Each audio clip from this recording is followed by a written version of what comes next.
నాకు బెటర్ వచ్చింది.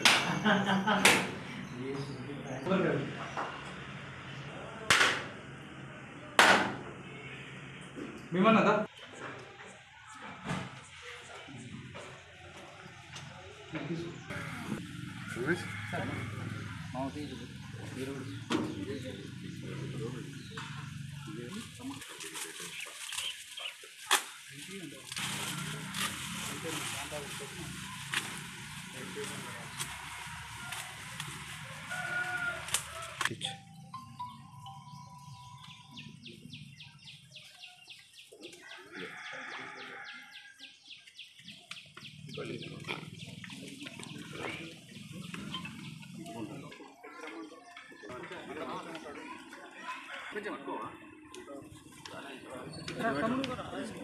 बकली को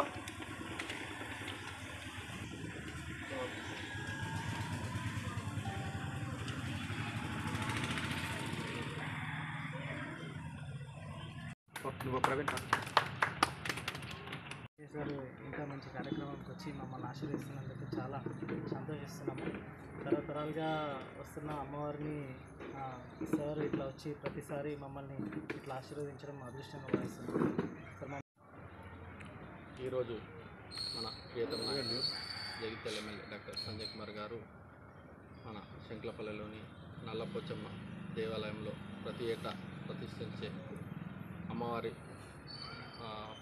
నవరాత్రోత్సవాల సందర్భంగా కరపత్రాన్ని ఆవిష్కరించడానికి ఇచ్చేసిన మన ప్రియతమ నాయకులు సంజయ్ గారికి నమస్కారాలు. ప్రతిసారి అడగగానే నిధుల విషయంలో కానీ ఏదైనా పని ఉన్నా కానీ కూడా ప్రజలకు ఎప్పుడు అందుబాటులో ఉంటూ సేవ చేస్తూ వస్తున్నారు. ఈ సందర్భంగా ఆ అమ్మవారి ఆశీస్సులు ఎల్లవేళలా ఉండి వారికి వారి కుటుంబ సభ్యులకు ఆయురారోగ్యాలు కల్పించాలని భగవంతుని వేడుకుంటున్నాం.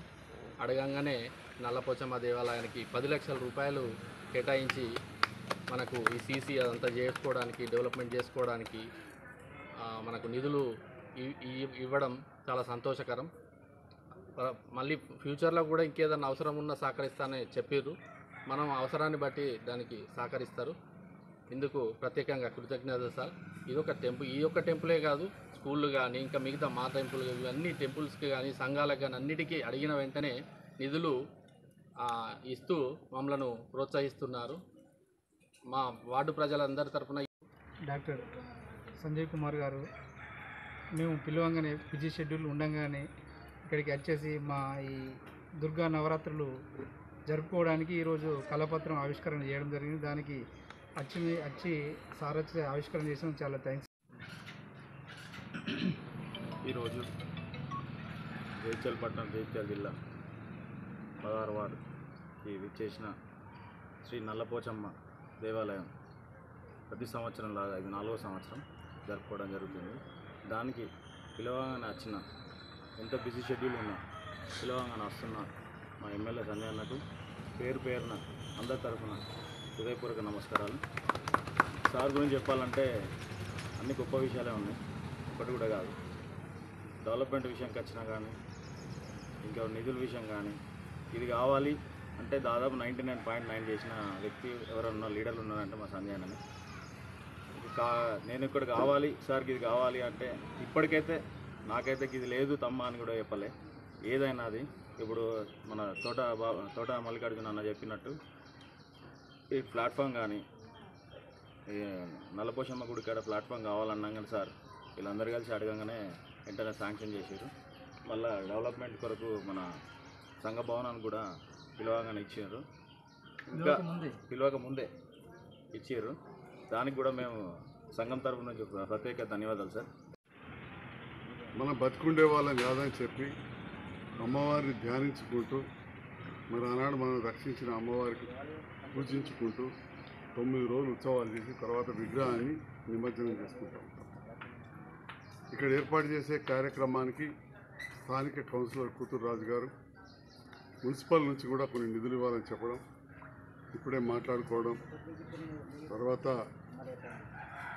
చైర్మన్ గారి కూడా ఇప్పుడే ఫోన్లో మాట్లాడినా రేపు మీటింగ్ ఉంటే 7 గంటలు పెట్టున్నా తోటి కౌన్సిలర్ మల్లికార్జున గారు, నిశేఖర్, అనిల్ అందరూ కూడా ఉంటారు. అందరి సహకారం కూడా తప్పకుండా మనకి కొడదాం గంగమ్మలు. మీరు కూడా చెప్పండి. రేపు అది పాస్ చేయిస్తే మన కరెంటుకు దానికి ఒక 50,000 రూపాయల వరకు ఇస్తున్నాం.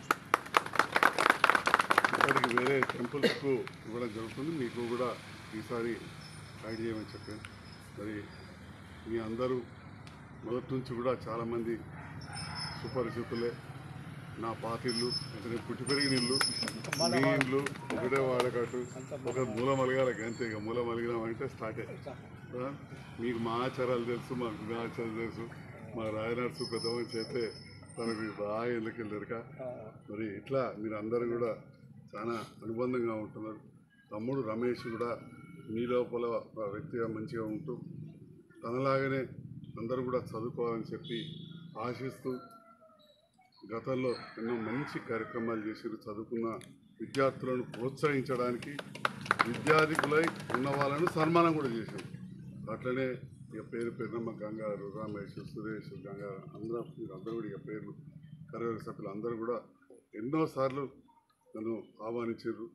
ఇదివరకు కూడా మన వెదురు దినోత్సవం అప్పుడు కూడా ఆహ్వానించారు. ఇవన్నీ కూడా చేయడం జరుగుతూ ఉంది. నా వంతుగా ఒక్కసారి శాసనసభ్యుని గెలిచింటి. అందులో సగం కరోనాతో పోయింది. అయినా కానీ చాలాసార్లు రావడం. ఇప్పుడు మళ్ళీ నన్ను మీరు పూర్తి విశ్వాసంతో నన్ను గెలిపించారు. చాలా చోట్ల అట్లనే మనకు వైద్యశాల వచ్చింది. డబల్ బెడ్రూమ్ ఇండ్లు అయితే అదొక చరిత్ర. మీ అందరూ అవకాశంతో వచ్చినాయి. నల్లపోచమ్మకు దర్శనం చేసుకుంటే ఒకసారి సరస్వతి దర్శనం చేసుకొని ఆడికెళ్ళి చూడని రాష్ట్రంలో ఎక్కడన్నా ఉంటే నేను ఛాలెంజ్ చేసుకుంటాను. దాంట్లో కూడా నాకేదో వచ్చిందని చెప్పి మాట్లాడేటోళ్ళు ఉన్నారు. వాస్తవం చెప్తాను. దాన్ని కలిసి ఈ ఆవరణలో చెప్పేది ఏమన్నా అందరికీ కూడా తెలుసు. ఎందుకంటే మాట్లాడే రాజకీయ నాయకులకు కూడా తెలుసు. ప్రతి ఎమ్మెల్యేకి 1,500 ఇస్తే 500 కట్టడే కష్టమైంది. అటువంటిది నేను ఎక్కువ తీసుకొచ్చి 4,520 కట్టిన. అందులో మా కుటుంబానికి సంబంధించిన మిత్రులలో ప్రసిద్ధిగాంచిన నల్లపోచమ్మ ఆలయానికి ఈరోజు పొద్దున్నే రమ్మని నన్ను ఆహ్వానించి పూజలు చేయించిన మా మహీంద్రా మదర్ సంఘ మిత్రులందరికీ, అదేవిధంగా పాల్గొన్న గౌరవ కౌన్సిలర్స్ రాజేష్ గారికి, మల్లికార్జున గారికి, నా తోటి కార్యవర్గ సభ్యులకు అందరూ కూడా ధన్యవాదాలు. చాలా సంతోషం. ఒక పవిత్ర కార్యక్రమానికి ఈరోజు ఉదయాన్నే నన్ను ఆహ్వానించారు. మనకు విగ్రహ ప్రతిష్ట ఉంటుంది, ఉత్సవాలు కూడా జరుపుతాయి. దాని రమ్మని చెప్పి నేను సాయంకాలం కోరాను. నేను మరి ఏ సమయానికి వచ్చినా పర్లేదు, మీరు కుటుంబ సభ్యుల్లాగా యంత్రం ఉన్నా మంచిదే, వచ్చి రాగానే ధన్యవాదాలు. 20,000 మంది కడుపేదస్తులకు మనం ఏడియాలంటే ప్రభుత్వంతో కలిసి పనిచేయాలని చెప్పి ఆలోచనతో పాల్గొని 34 కోట్ల రూపాయలు మంజూరు చేయించుకొచ్చిన ఇవాళ ఒక ప్రముఖ దినపత్రికలో కూడా వచ్చింది. అట్లనే రోలవాగు మీ బీర్పూర్లో కూడా చుట్టాలు ఉంటారు. ఎట్లుండే మా రమేష్ కూడా భూములే ఎట్లుండే రోలవాగు ఇవాళ ఎట్లయింది. ఒక్క అటవీ క్లియరెన్స్ సత్తిగా అటవీ నిబంధనలు మీకు తెలుసు, ఎందుకంటే మీరు అడవులలో జీవిస్తూ ఉంటారు. మా రాయనర్స్ కూడా చెప్తుంటుండే మేము సీలర్కి వెళ్ళి బొమ్మలు తెచ్చుకుంటామని చెప్పి ఒకసారి చెప్పిండు. తనకి ఆదుకుందో లేదో పెద్ద మనిషి అయ్యాడు. కానీ ఇదారా ఏదో కన్నాపరేషన్ చేసేవాడు ముచ్చట పెడతానట్టు ముచ్చట పెట్టంగా చెప్పాడు నాకు. మరి అక్కడ అటవీ నిబంధనలు ఉండడం వల్ల ఒక గేట్లు పెట్టలేదు. గేట్లు పెడితే మొత్తం బ్రహ్మాండంగా నీళ్ళు వస్తాయి. ఒడ్రకాలి నుంచి కూడా భూమి కూడా సేకరించినాం. అంటే ఇట్లా ఈ ప్రాంతానికి నా వంతుగా కొంత అభివృద్ధి కోసం చేసుకుంటా పోతున్నాం. ఈ ప్రాంతంలో కూడా మీకు తెలిసి రోడ్ ఎట్లుండే ఇప్పుడు ఎట్లుందని, మళ్ళీ ఏమైనా గుంతలు పడితే కూడా పూడ్చడానికి మనకు నిధులు వచ్చినాయి. ఇమ్మీడియట్గా ఆ పార్ట్ హోల్స్ ఇచ్చేసి ఇవన్నీ కూడా గుంతలన్నీ పూడ్చే విధంగా నిన్ననే కలెక్టర్ గారితో మాట్లాడినా. ఇటో లక్ష అటో లక్ష 2 లక్షలు అయితే మొత్తం ఇటో అటు 2 కిలోమీటర్లకు అయిపోతుంది. గుంతలు కూడా పూర్తి చేస్తారు. అదేవిధంగా శంకులపల్లి రోడ్డు కూడా చాలా గుంతలు ఉన్నాయి. కొంతవరకన్నా మనం చేసుకోవాలి. కొద్దిగా కరువులో ఉన్నాం. ఉన్నంతలో ఆర్థిక పరిస్థితి చేసుకోవాలి. మీ అందరి అండదండలు కులాలకు అతీతంగా, మతాలకు అతీతంగా ఏదైతే మానవతా దృక్పథంతో మనమందరం కూడా మనుషులమే. పుట్టిన తర్వాత మనం కులాలు మతాలను పెట్టుకున్నాం తప్ప, పుట్టిన జన్మ తప్ప మరి అంతకుముందు ఏ జన్మలో మన అందరికీ జన్మలు ఉంటాయని చెప్పి మనం నమ్ముతాం. అందుకే పిండాలు పెట్టుకుంటాం. తాతలు కూడా పెడతాం. కాబట్టి మరి నేనో కులంలో పుట్టి ఉండొచ్చు, మీరో కులం, మా మల్లికార్జున కులం, రమేష్ కులం, ఎవరైనా ఉన్నా కానీ మానవ సేవనే మాధవ సేవ. భగవంతుడు ఏం చెప్తాడు, లోక సమస్త సుఖినో భవంతు అంటారు. లోకంలో ఉన్న అందరూ కూడా సుఖంగా ఉండాలంటారు. అంటే జీవాలు కావచ్చు, చెట్టు చేమ అన్నీ కూడా. అందుకే మీరు కంకాలమ్మ దేవుడు అని చెప్పి కూడా పూజిస్తారు. కంక చెట్టు ముదిరినాక ఇక పడిపోతానక మీరు కొట్టుకొస్తారు తప్ప పచ్చి కంకను కొట్టుకురారు. అంటే వాటిలో కూడా ప్రాణం ఉన్నదని చెప్పి మీరు పూజిస్తారు. ఈ రకంగా అలాంటి విశ్వాసం ఉన్న నేను కూడా కుటుంబాల నుంచే వచ్చినాను. నేను మీ అందరూ కూడా నన్ను ఆదరిస్తున్నందుకు నిరంతరం మీ సేవలో ఉంటానని చెప్పి కుటుంబ సభ్యుల్లాగా ఉంటానని చెప్పి